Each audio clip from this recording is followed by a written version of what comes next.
Jai Shrimanarayan. Jai Shrimanarayan. Jai Shrimanarayan.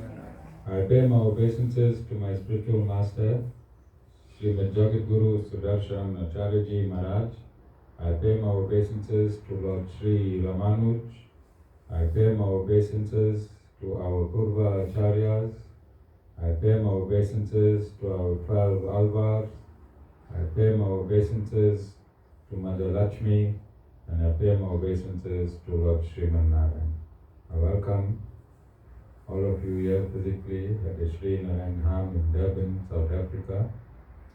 I welcome my Guruji and Lord Sri Ramanuj to the 6th day. Is it the 6th day today? Is it 6? Day 6 of the Lord Ramanuj, or the month of the Ramanujans, celebrated here at the Sri Narayan Dham. And also there is, I think, a week or 2 week celebration of Lord Ramanuj immediately and during his birthday in India. So this is a great time for Sanatan Dharmis, as Lord Ramanuj is the foremost, the Adi Guru of Sanatan Dharma. And we celebrate his life. There is no saint that has celebrated his 1007th year in history. That continuity from 1007 years ago, the non-breaking of this spiritual giant, the continuous celebration in successive years for the past 1007 years sets Lord Ramanuj apart from all other saints that appeared in this 5,000 years of this Kali Yuga. And if one goes and Googles Lord Ramanuj, Google his works, read his works, he's simplified his teachings, one would understand that this saint was a rock when it came to Sanatan Dharma. Unshakable. He spent 60 years of his life putting Vedic injunctions together, and he stated that nothing from the Vedas must be discussed. Was he right? Yes. Was he right?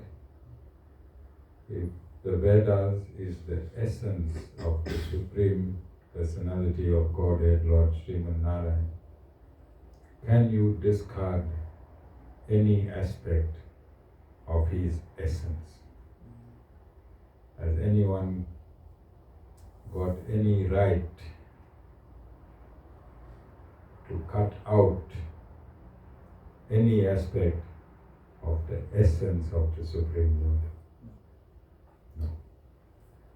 And it was on this basis that Lord Ramanuj set out his teachings, and the fact that he took 60 years to finally bring his teachings into a reality will show you that he did not want to make a mistake with Vedic injunctions. And if you read read any aspect of Lord Ramanuj's work, he does it like a judge. He does it like a judge. Every aspect of Lord Ramanuj's teachings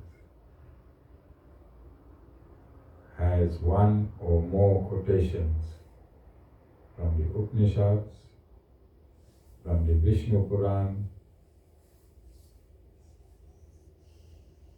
and from the Bhagavad Gita.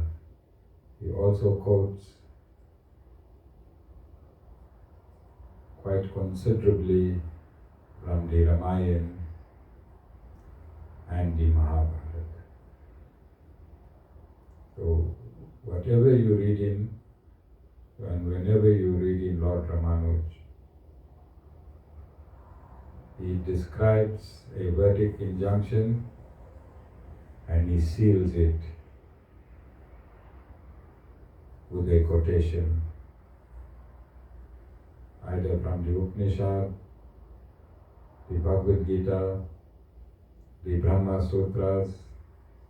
There's always a corroborative quotation in everything he has done. And this is why there is no saint, either before him or after him, that can match his supremacy in explaining the Vedas through Sanatana Dharma.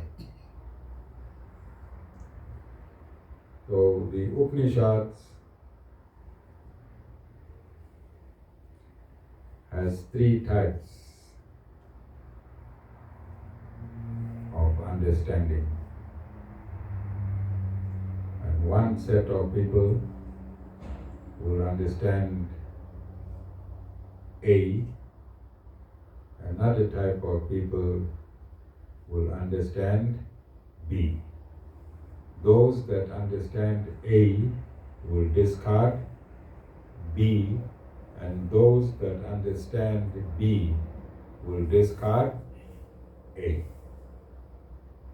And in the center lies C. Lies C. So Lord Ramanuj took 60 years and he showed that A, B, and C. He synthesized A, B, and C, and he made the Vedas all inclusive. He made the Vedas all inclusive. So Sanatana Dharma is unique in that saints born in Sanatana Dharma will reject the teachings of other saints. It's natural. It's natural. From time to time, saints will be born and they will reject teachings that went out of the Vedic parameters. Others will discard teachings that's within the Vedic parameters. And this has been going on since time immemorial. So it was during Lord Ramanuj's time that he refuted the teachings of saints that said A is correct, and he kicked it out. He refuted the teachings of saints that said B is correct, and he refuted it. And he refuted saints that said C is correct. But when he refuted this, he refuted it through Vedic injunctions. He refuted it through Vedic injunctions, and he harmonized all the Vedic teachings so that there was a coherent understanding of the Vedas. And as I said, this is unique in Sanatan Dharma. And 1000 years later, I find myself in the same category. That A, which Lord Ramanuj had refuted, is now being practiced again. That B, which Lord Ramanuj refuted, is now being practiced again, and that C, which Lord Ramanuj refuted, is now being practiced again. So as a bona fide disciple in the Sri Sampradaya, it is my incumbent duty to revisit the teachings and enlightenment and realizations of Lord Sri Ramanuj and refute all the teachings that he had refuted and use the same law, the same Vedic injunctions that he had used. And it has been a hard journey, and it was also a hard journey for him, because people do not want to shrug off their ignorance. And as long as people don't want to shrug off their ignorance, it is very difficult for them to understand the teachings of the Guru. So in Kali Yuga, if one is intelligent, then Kali Yuga is the best time to live. Kali Yuga is the best time to live, because there are 4 seasons. Satyug, where man lives for 100,000 years, and in Satyug, the mode of worship is meditation. So look at your lifespan, 100,000 years, and look at the mode of worship, meditation, which would mean many thousands and thousands and thousands and thousands of years of meditation to unite with the Supreme Lord. Let's be scientific and let's be logical. So if you have a lifespan of 100,000 years, then in proportion your years of meditation will be very high. Yes? It means that amount of work you have to do to unite with the Supreme Lord in Satyug. Although the environment is absolutely pure, in Satyug the environment is absolutely pure, because the demons and the divine live in 2 separate worlds. Demon and divine live in 2 separate worlds. So you have a conducive environment for meditation. Then the next season is Treta Yuga. The time span for this season is 10,000 years. And the mode of worship in this season is gorgeous and fabulous sacrifices and ceremonies. And by sacrifice, we don't mean, Cyril, what we don't mean. We're not discussing black fowl, sheep and goat. Some people even sacrifice pigs. Alright? So no sacrifice of animals, but we say sacrifice of your wealth, your time, your pleasures, and gorgeous sacrifice means big ceremonies. And you have 10,000 years, your mode of worship is through sacrifices for a period of 10,000 years. You, the same soul, the same soul, if you live in Satyug, your lifespan is 100,000. Same soul, if you live in Treta Yuga, your lifespan is 10,000.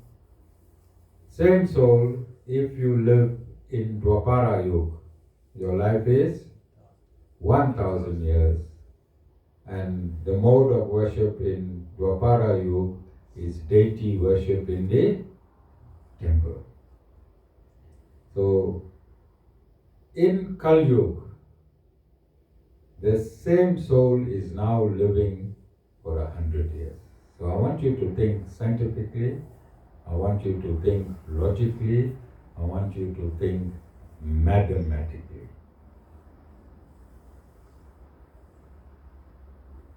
Same soul, I'm repeating so that the penny drops. Same soul to connect to God, the most conducive environment. Satyug means everything is divine and pure, but the time span is 100,000 years to connect to the Supreme Lord. Treta Yuga, same soul. The environment is tainted by 25%. 75% of the environment is still pure. 75% of your mental faculties are still pure. 10,000 years mode of worship, ceremonies and sacrifices. Again, same soul. And then the same soul, Dwapara Yuga, 1,000 years. Mode of worship, devotion, very deep in self-realization.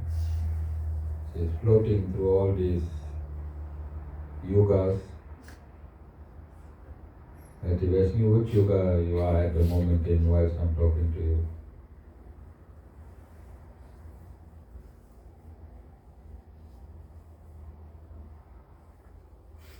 "1,000 years, same soul, mode of worship, deity worship in temple, and then now we come to Kali Yuga. Man supposed to live for 100 years. If you don't eat meat, you don't drink, you don't smoke, you follow a healthy diet, you exercise regularly, you will live till 100.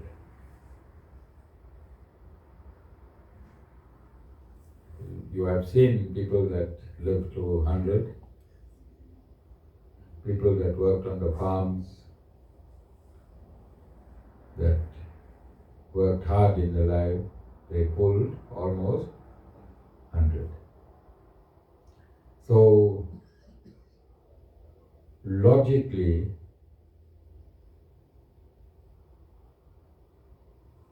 commonsensically, mathematically and scientifically, if the same soul who has a living capacity of 100 years and he can find God by attending satsang through a bona fide spiritual master,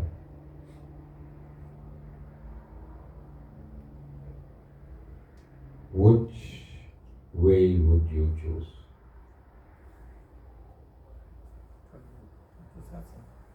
If you just had common sense, the only way to reach the Supreme Lord in Kali Yuga is through San Kirtana Yajna.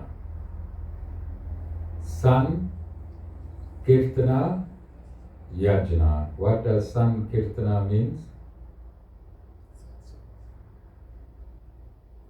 A group of pious people sitting together, attending the discourses of a bona fide spiritual master. What would you choose? If you say, although technically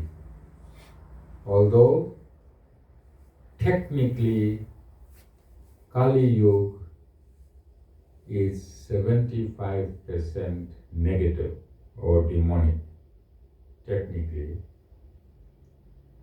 but it gives you the advantage as a soul. It gives you the advantage, the quickest and the fastest way to reach the Supreme Lord. Quickest, fastest, easiest, simplest way to reach the Supreme Lord. Are you understanding where I'm going with this? Are you understanding? You are the same soul, forget the cycle. Forget the cycle, you as this soul. Forget the cycle and see how much effort you have to do in Satyug, although the season is conducive. If your lifespan is 100,000 years, how many years you would be meditating for? About 90,000 years? You'll be a child for 10,000 years. You'll be a teenager, Tibeshni, at around 15,000 years. And Tibeshni? Yes? So, 85,000 years as a soul, you will need to connect to the Supreme Lord. Treta Yuga, 10,000 years, 1,500 years of your life, Tiveshni, you'll be a teenager. 8,500 years you have to sacrifice and worship. 8,500 years. And in my 10 years, or 11 years I'm a guru, a devotee can't last for 8 hours in a satsang. 8 hours, and we're talking about 8,500 years. 8,500 years. And in Treta Yuga, Dwapara Yuga, you need about 850 years to connect to God. But in Kali Yuga,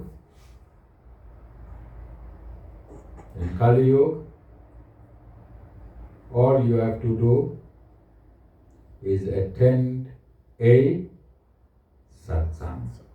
because that is a verdict injunction. In Kali Yuga, attend a Sankirtana Yajna. And Sankirtana Yajnas are only held by bona fide spiritual masters. Temple worship was when? 850 years in Dwapara Yuga. Big sacrifices and big havans was when? In Treta Yuga for 850 or 850,000 years. That's the period you are supposed to be doing this.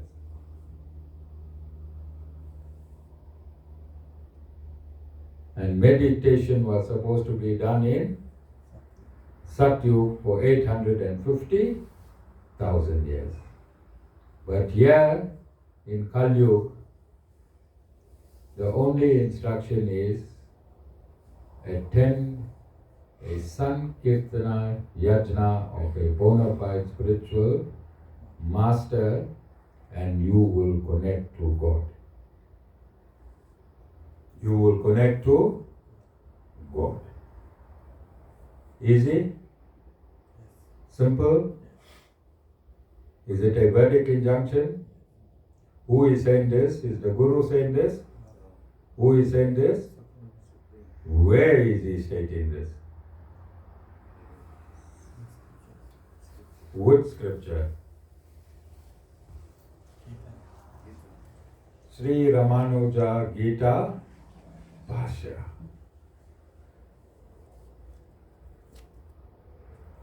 Chapter 4. Chapter 4, what the Lord is saying?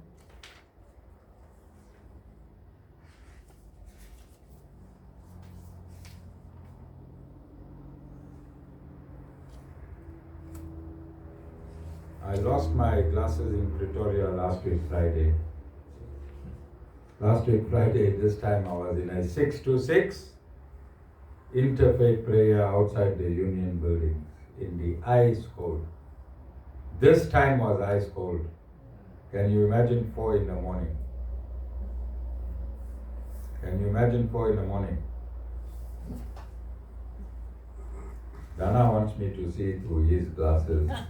God, please, don't let me see things Dana see.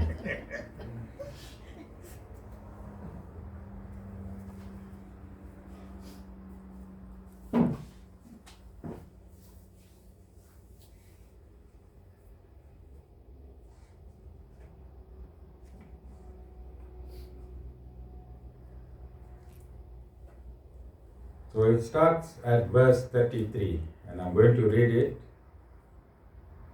The sacrifice of knowledge is superior to material sacrifice. Full stop. O Arjuna, all actions and everything else culminate in knowledge. Verse 34. Know this by prostration, questioning, and by service. The wise, who have realized the truth, will instruct you in knowledge. Who is the wise? The bona fide spiritual master. And which truth he has realized?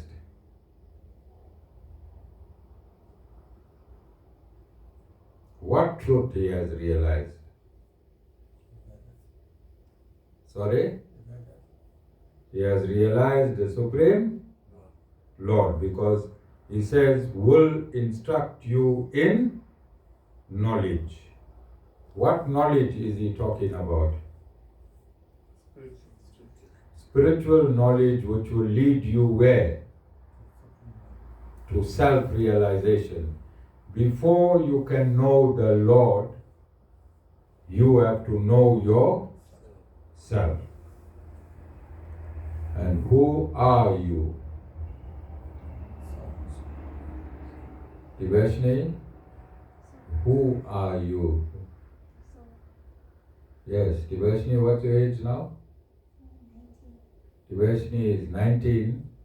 I think when she was 11, I heard her telling her mother, 11 or 12, you are not this body, you the soul. Which means she was listening to my discourses, and so many years later, and not only Devashni, that group of children, I had a group of children that were about 40 of them, all small, playing around. But their ears were open, they were listening. They were listening. So you need to find a bona fide spiritual master, and he must hold your hand and take you through an inward journey. Through an inward journey until you find yourself. Until you find yourself. When you find your real self, through self-realization, and self-realization cannot be realized by the self. You have to realize it through a bona fide spiritual master. Who is saying this? The Supreme Lord. Verse 4, chapter 4, verse 33 tells you that spiritual knowledge is greater than material sacrifices. Verse 33 is telling you spiritual knowledge is greater than material sacrifices. What is material sacrifices?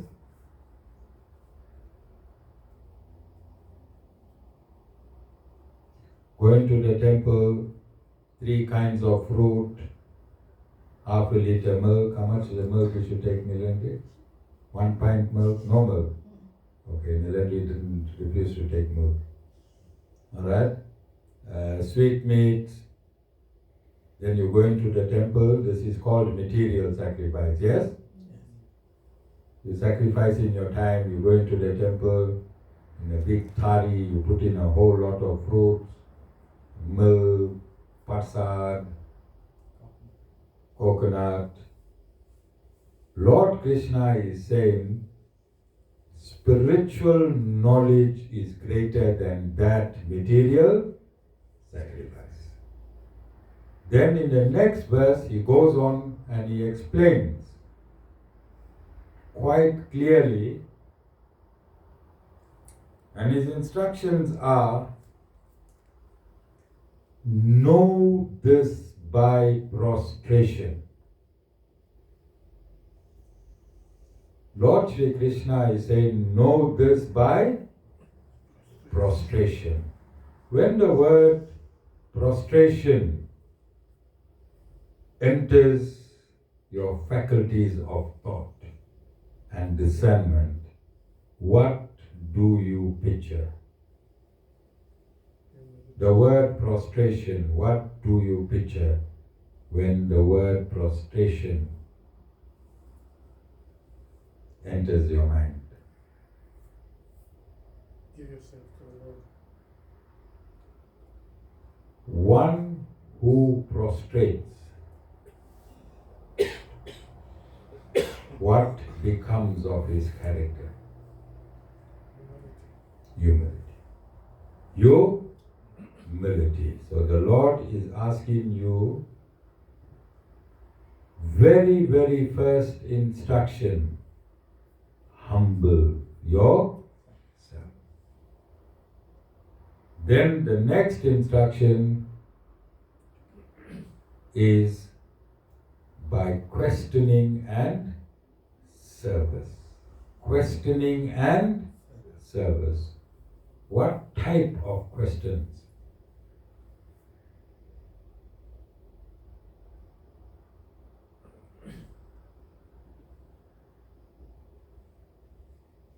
Why my wife fights with me every day, Guru? I was courting her, she was such a wonderful woman. 1 month after I married her, I don't know who the hell she is.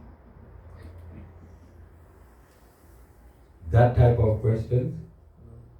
No. That's your karma. You married your karma. You married your karma. The question you should be asking the Guru is, who am I? What am I doing here now? Who am I? What am I doing here now? Where can I go from here? And what is my final destination? Only those 4 questions. And I haven't heard one person ask me any of those 4 questions in my 11 years of preaching. So, I haven't heard. Okay? I've heard every other question beside these 4 questions. But this is what Lord Sri Krishna is stating. Then he's saying the wise who have realized the truth will instruct you in knowledge. The wise, the bona fide spiritual master who have realized the truth will instruct you in knowledge. Just this verse, I can spend a few hours. Just this verse. And I think we need to do that. We need to do that so that we understand that God He has not created another avenue to reach Him. God is absolutely strict on how you can meet Him. No other way. Otherwise He would have stated it here in chapter 4, He would have stated if there was another way that you can reach Him. God is absolute, is a perfectionist. Yes or no? We know that by looking around. Look at a rose plant. You see the perfect symmetry. In a rose flower, you see the perfect symmetry. In any plant, in the wings of a butterfly, you see a perfect symmetry. The design on cats, you see perfect symmetry. Have you noticed design on cats? So God is a perfectionist. Yes? And if He gave an instruction how He can be reached in Kali Yuga, and it does not give you another way, then what does that mean? There is no alternative to reaching the Supreme Lord other than chapter 4, verse 34.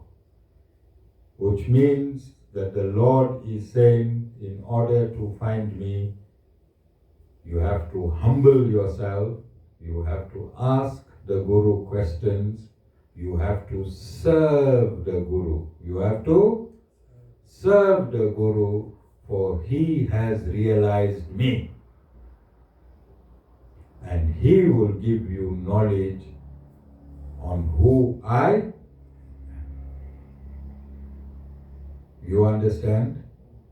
There is no other. How do we know there's no other way? There's only one way. He would Himself, the Supreme Lord Himself would have stated if there was another way. In which sentence? In which verse? In 34, he gives one way. Verse 35 is supposed to give. Let's see what verse 35 says.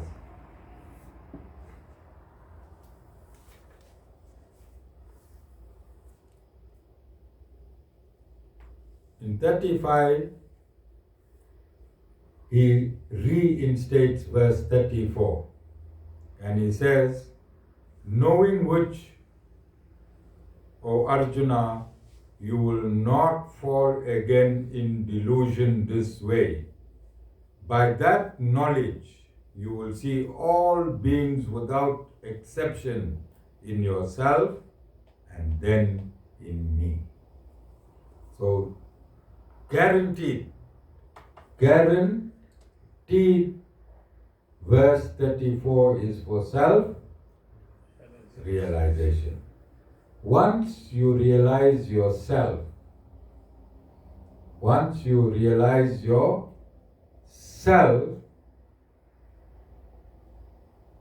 which part of yourself you realized? The soul. When you understand you are the soul, you will find that as a soul, you are identical to the soul in a pig. You are identical to a soul in a pig. You are identical to a soul in a tree. You are identical to a soul in the snake. All living entities that have activated this universe, 8.4 million living entities that have species have identical souls. Identical souls. There is not a 0.0000000% difference in any soul. Aware? Your soul and Ashmika's soul is exactly the same. I know you're surprised.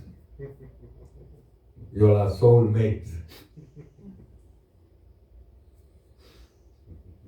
Your souls are exactly the 100% exactly the same. Only your biological body is different. There's no male soul and there's no female soul. All souls are identical. And all souls reside within the Supreme Lord. So verse 35 is telling you,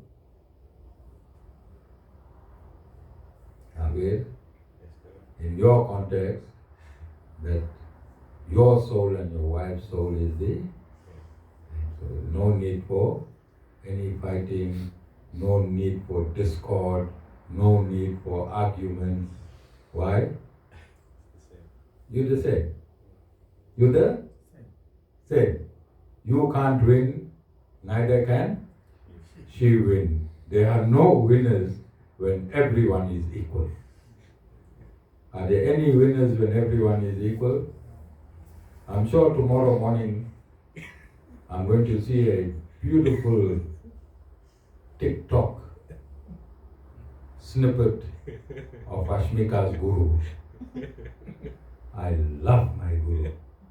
It's happening now on TikTok actually. It's happening? Yeah. Oh, okay. All right. She's over the moon. And now she got a strength to stand on. So don't blame the guru when your daughter-in-law goes on fire. Okay? But all jokes aside, this is what the Lord is saying. We are all equal. That's how He is saying that you can see Ashmika within yourself. Where you must see Ashmika? Within yourself. And then only when you see that all souls are equal, then you will pass the threshold and you will see God. Up until the time you find a difference in a soul, up until that time, you'll never see God. You will never see God. And this brings you back to chapter 4, verse 34, where for this to happen, you have to have a bona fide spiritual master. Let's see what the next verse saying. If there's another way out, I'm looking for God's second directive. I'm not finding it, but I'm going deeper in the first directive. Abir, I don't know if you're going to take this verse lightly or with a pinch of salt, but let's go for it. And today I don't have anyone to whack. You understand? So you're taking the whacking for everyone. Nobody can say you're not brave. Alright? Verse 36 states, even if you be the most sinful of all sinners, you will cross over all sins by the boat of knowledge alone. Even if you be the most sinful of all sinners, you will cross over all sins by the boat of knowledge alone. And this is for all those people that knew me before my 11-year stint as a guru. I think I was the most sinful of all sinners. I'm sure I was holding that title for many, many years. I sinned for many, many, many years. You understand? Because I was an atheist, you cannot be more sinful than an atheist. I denied the Supreme Lord. I denied Him. And then I was a military man, Dana. And I gave a few thousand kanpatis for free. Sometimes people didn't deserve the kanpati. It was just my mood at the time. So, just my mood. Alright? Whether in public or in private. Was that not sinful? Because the police force did not ask me to whack anyone. I never signed a contract of, but I solved many cases. One good kanpati sometimes I solved 80 cases. Alright? One proper one, 80, 90 cases. You know? So, one need not wonder how I became a guru with my sinful past. I did some things that I'm going to take to my grave. I cannot discuss. Okay? Other things, maybe in this month of the Ramanujans, I will discuss about my personal life. Some things will be detrimental, not to me, but to what I am doing now. I might not be able to discuss. Remember, I was in the military. I also had a private life. and sometimes certain things might not be palatable for me to discuss. But I want to cap it.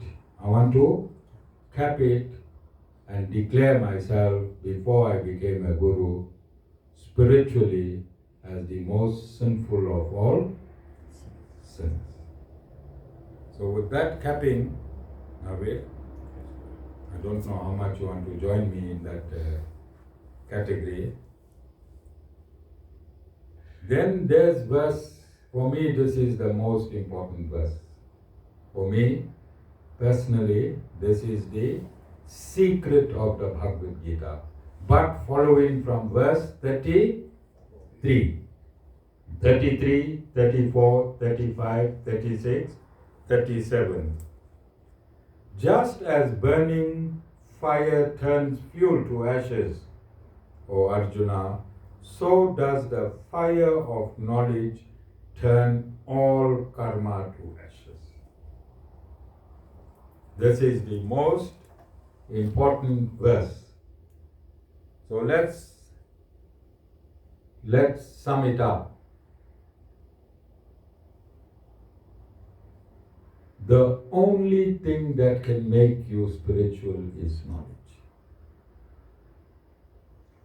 Only thing that can make you spiritual is knowledge imparted by a bona fide spiritual.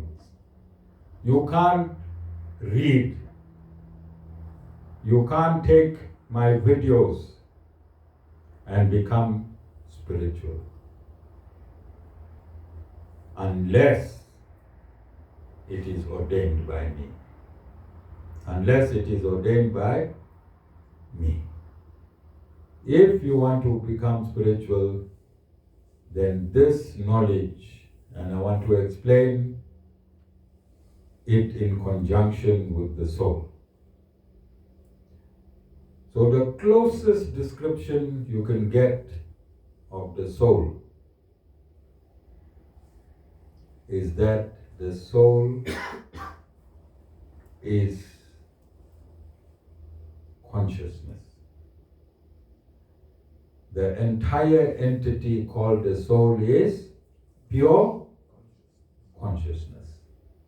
And to describe that, it's like a piece of salt. Salty on the outside, salty on the inside. I want you to understand these two concepts.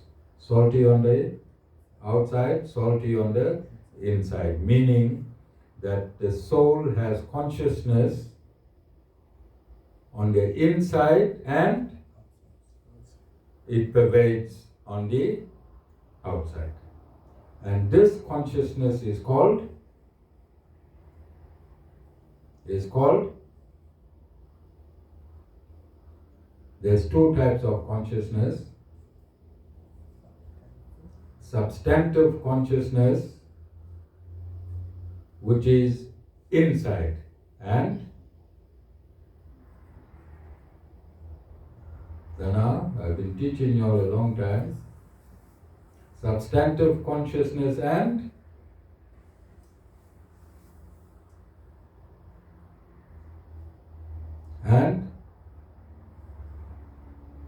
you're going to give me the answer, Dana. Attributive consciousness. Substantive consciousness and attributive consciousness. So, the substantive consciousness will be the example I gave you, the salt inside, and the attributive consciousness will be the taste of the salt on the outside. You understand? So that is the soul. The consciousness is the same. That one that is inside will be substantive, and that one that is outside will be attributive.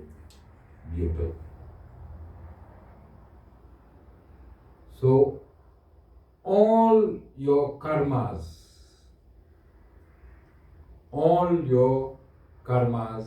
since time immemorial, all your karmas since time immemorial will be found in your attributive consciousness. All your karmas since time immemorial will be found on your attributive consciousness, which becomes contracted through karma. And karma gives you a body. So your attributive consciousness takes the shape of your body. So if you're an elephant, your attributive consciousness will fill up the body of the elephant and stop there. If you're an ant, your attributive consciousness will fill up the body of an ant and stop there, because your karma will contract your consciousness. You understand? So now when the Guru is giving you transcendental knowledge, this knowledge that I am giving you as per verse 37 is transcendental knowledge. This sound of my voice, the sound of my voice, not my words, the sound of my voice is entering your eardrum. It's been identified as a sentence of words which you are understanding, and then it is entering your attributive consciousness. It is entering your attributive consciousness, which is filling out your entire body. And all the karma that is found in your attributive consciousness starts to get burnt as fire turns wood to ashes. This transcendental knowledge will turn your karma to ashes that has been attached to your attributive consciousness all your life, or since time immemorial. So this is when that happens, when your the karma in your attributive consciousness is all burnt to ashes. What will happen to your consciousness?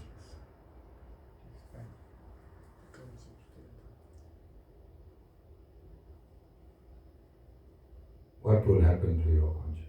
Remember, it is contracted in the shape of your body because of your karma. And your karma gave you this body. Once all the karmas are burned, what will happen to that consciousness? It will spread throughout the universe. You will become one with the universe. And the consciousness of the universe belongs to who? It is the attributive consciousness of the Supreme Lord. The consciousness of this universe which we are living in is the attributive consciousness of the Supreme Lord. When your consciousness and the attributive consciousness of the Supreme Lord meets, it's called God realization. It's called God realization. So can you see, there is no other way to realize God. You can only realize God. Chapter 4, verse 33 to 37. And you can read the whole Bhagavad Gita. There is no other way. All of you understand? So I'm going to end today's discourse. I hope it was informative and I hope you understand. Okay? So sometimes we discuss a whole lot of things and sometimes we go deep. And today was the day that Lord Sri Ramanuj wanted us to go deep because Abir Bhai is waiting to go home to tell Ashmika, I don't see any faults in you. Your soul and my soul is the same. If there's a fault in you, then there's 1,000 faults in me. You saw, Cyril, how I fixed this problem. Jai Shri Narayan.